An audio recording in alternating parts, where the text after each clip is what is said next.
Imaginez qu'on vous promette un voyage spirituel rempli de sérénité, d'illumination et d'élévation. Mais la vérité est que l'éveil authentique n'a rien à voir avec la sainteté. Il s'agit de quelque chose de bien plus effrayant, devenir entier. Et cela, pour l'esprit humain, est terrifiant. Parce que cette transformation exige un prix que la plupart ne sont pas prêts à payer. Il ne s'agit pas d'abandonner vos addictions ou votre ego gonflé. Le vrai sacrifice est d'abandonner son innocence. Beaucoup s'arrêtent à ce qui leur apporte du réconfort. Ils méditent, remercient, répètent des mantras positifs et s'entourent de belles affirmations. Ils pensent avoir atteint la destination finale, alors qu'en réalité ils se trouvent simplement dans le décor du voyage. Avant même que le terme n'existe, on parlait de « contournement spirituel » lorsque les gens utilisent des pratiques de croissance personnelle pour éviter ce qui compte vraiment.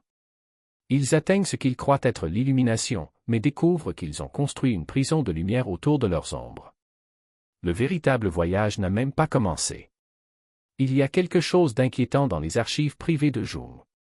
Certains patients ont progressé jusqu'au stade final. D'autres se sont complètement effondrés. La différence ne résidait pas dans l'intelligence ou la volonté, mais dans la capacité à supporter ce qu'il appelait le grand désespoir. Le moment où la vie perd tout sens. Quand chaque réalisation semble vide et que chaque relation se révèle être un acte. Ce n'est pas une dépression. C'est la prise de conscience du fait que vous avez vécu une vie qui n'était pas la vôtre.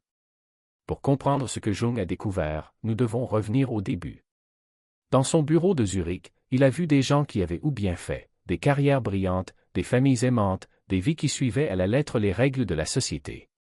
Pourtant, ils étaient assis devant lui, décrivant un vide profond, un sentiment d'étouffement sous le poids d'une existence qui semblait parfaite à l'extérieur, mais morte à l'intérieur. Ils n'étaient pas déprimés au sens clinique du terme. C'étaient des âmes étouffées par l'illusion d'une vie qui ne leur appartenait pas. Jung s'est rendu compte que ses patients vivaient ce qu'il appellerait une « nuit noire de l'âme ». Ce n'était pas une métaphore poétique, mais un chaudron psychologique capable de détruire ou de transformer quelqu'un en quelque chose que la psychologie moderne ne peut expliquer. Il commença à identifier des schémas, des étapes récurrentes chez ceux qui parvenaient à traverser ce territoire dangereux. La chose la plus effrayante dans la découverte de Jung est que la dernière étape de l'éveil n'est pas sûre. Ce n'est pas confortable. Cela ne se produit pas lors des retraites de méditation ou des ateliers spirituels. Cela se produit dans les décombres de votre ancienne vie. Quand tout ce que vous avez construit s'effondre. Quand vous ne pouvez plus entretenir l'illusion de qui vous prétendiez être. La descente finale commence avec l'effondrement de la personnalité. Vous avez passé des décennies à construire un masque social, le fils exemplaire, le professionnel à succès, le chercheur spirituel. Le masque s'adapte si bien que vous avez oublié que ce n'était qu'un masque. Jusqu'au jour où, sans prévenir, ça casse. Les routines qui définissaient votre identité perdent leur sens. L'œuvre qui a donné un sens semble vide.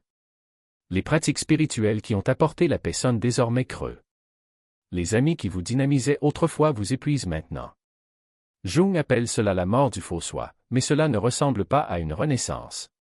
Cela ressemble à un anéantissement. Vous devenez un étranger dans votre propre vie.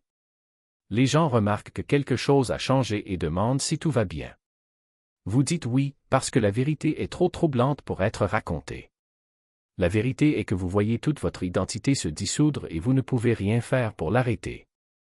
Cette solitude n'est pas fortuite. C'est une préparation pour la suite. Votre personnalité n'était pas seulement un masque, c'était un système de défense contre la vérité la plus terrifiante de l'existence humaine, sous la façade sociale, les réalisations, les rôles et les histoires que vous vous racontez, se cache une obscurité que vous avez passé toute votre vie à fuir. Jung appelait cette obscurité une ombre. Et la deuxième phase est la confrontation avec elle. C'est là que la plupart abandonnent, car l'ombre n'est pas seulement vos défauts ou vos erreurs. C'est la prise de conscience que vous êtes capable de tout le mal que vous avez condamné chez les autres. De toute cruauté, de toute trahison, de toute lâcheté.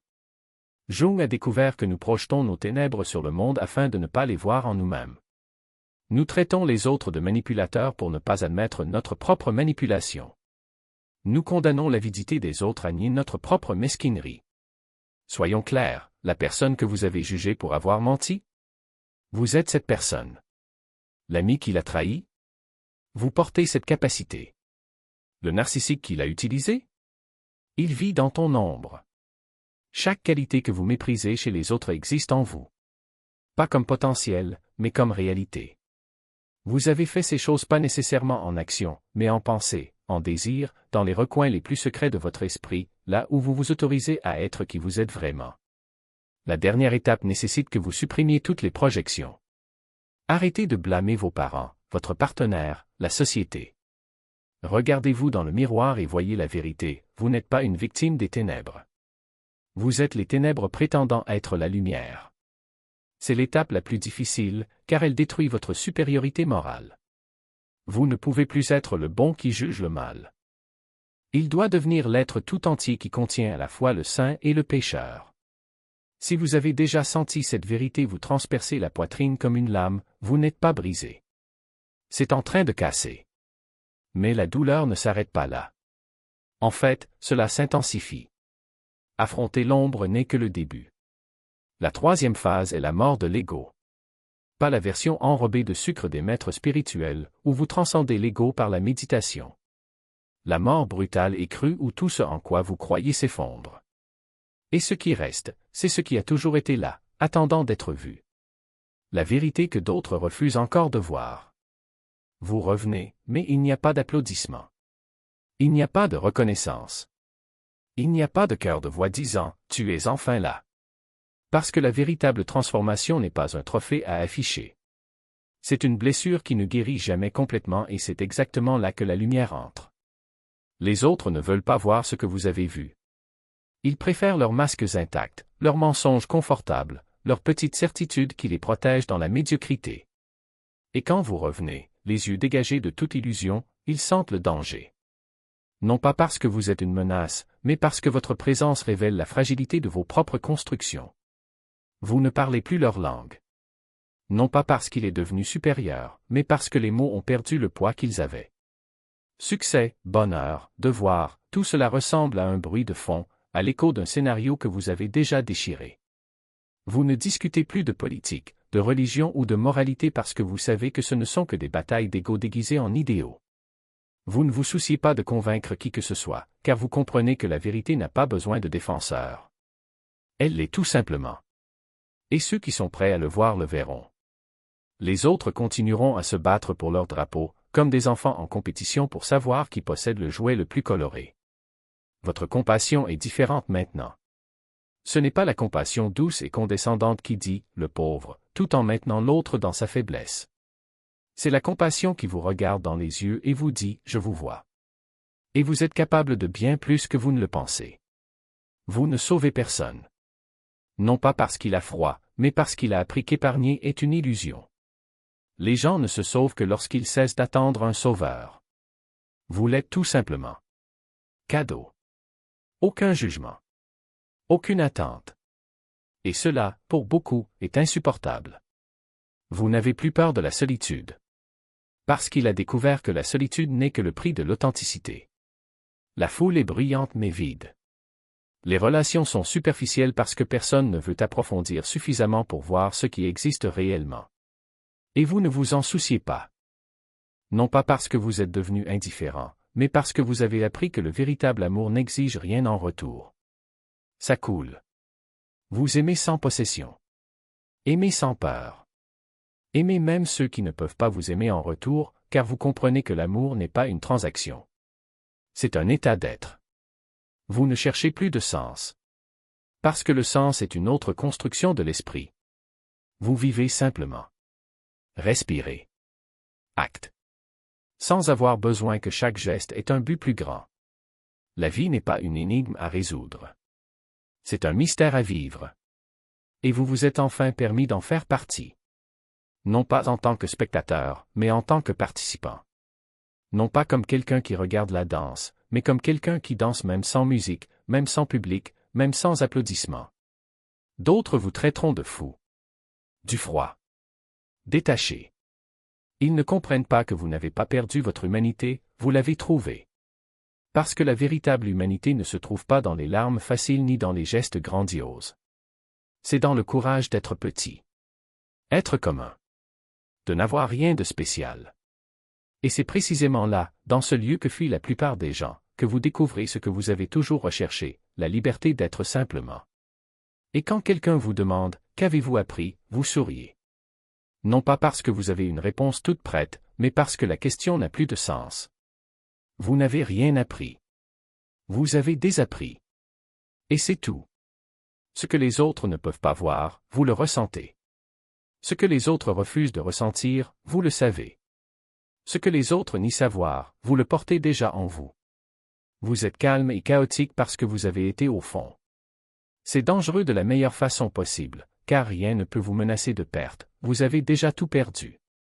Il ne peut pas se laisser séduire par le pouvoir, car il sait que le pouvoir est une illusion. Il ne peut pas être corrompu par le plaisir, car il a compris que le plaisir est éphémère.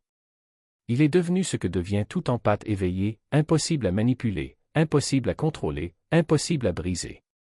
Les luttes s'arrêtent non pas parce que vous vous êtes réparé, mais parce que vous vous êtes accepté. Ne combattez plus l'ombre. Ne niez plus les ténèbres. Vous l'intégrez. Cela devient elle.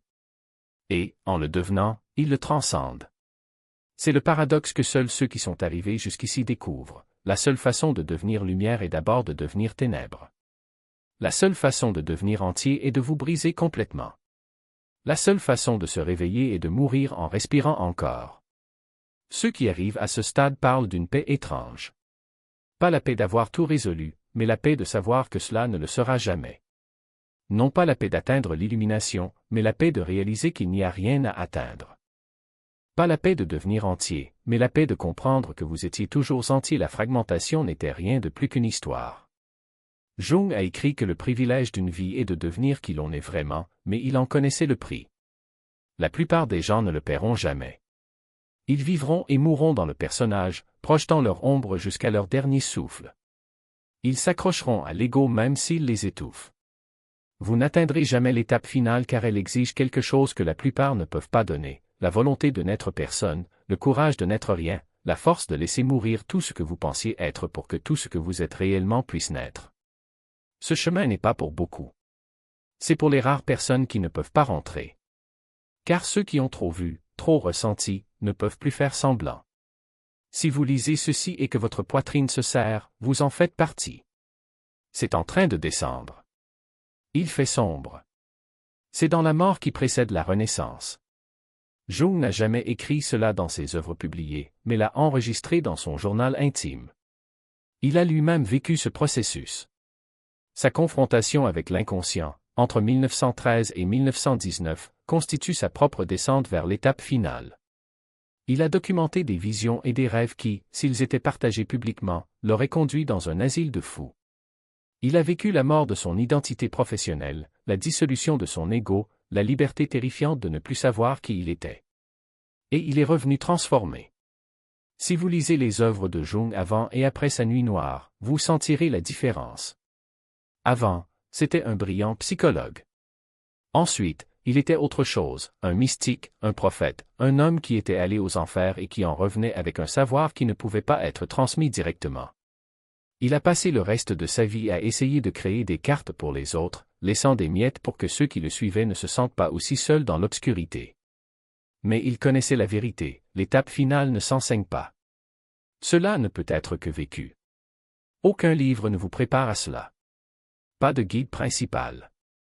Aucune technique ne raccourcit le processus. Vous devez traverser cela seul. Vous devez ressentir la terreur par vous-même. Vous devez mourir pour vous-même. Et vous devez être prêt à le faire sans aucune garantie de retour. Vous n'êtes pas brisé. Ce n'est pas un échec. Ce n'est pas une régression. Il traverse la phase finale. L'étape n'atteint presque jamais. C'est l'étape que Jung appelle l'individuation. L'étape où vous arrêtez d'être celui qu'on vous a dit d'être et devenez celui que vous êtes vraiment. C'est le voyage le plus dangereux car il n'y a pas de carte. Aucun gourou ne peut le faire à votre place. Il n'y a que vous, les ténèbres, et la lente et terrifiante prise de conscience que les ténèbres, c'est vous. De l'autre côté de cette obscurité, il y a quelque chose que l'on ne connaît presque jamais, la liberté. Une vraie liberté. Pas la liberté de faire ce que vous voulez, mais la liberté d'être ce que vous êtes, sans excuse, sans explication, sans que personne ne vous comprenne. Vous devenez ce que Jung a passé sa vie à essayer d'expliquer, le soi, la totalité, l'union de tous les contraires, la fin de la guerre entre qui vous êtes et qui vous pensez que vous devriez être. Et voici ce que personne ne vous dit pour arriver à l'étape finale, la vie ne devient pas plus facile. Vous ne transcendez pas les problèmes humains. Il ressent toujours de la douleur. Elle subit encore des pertes.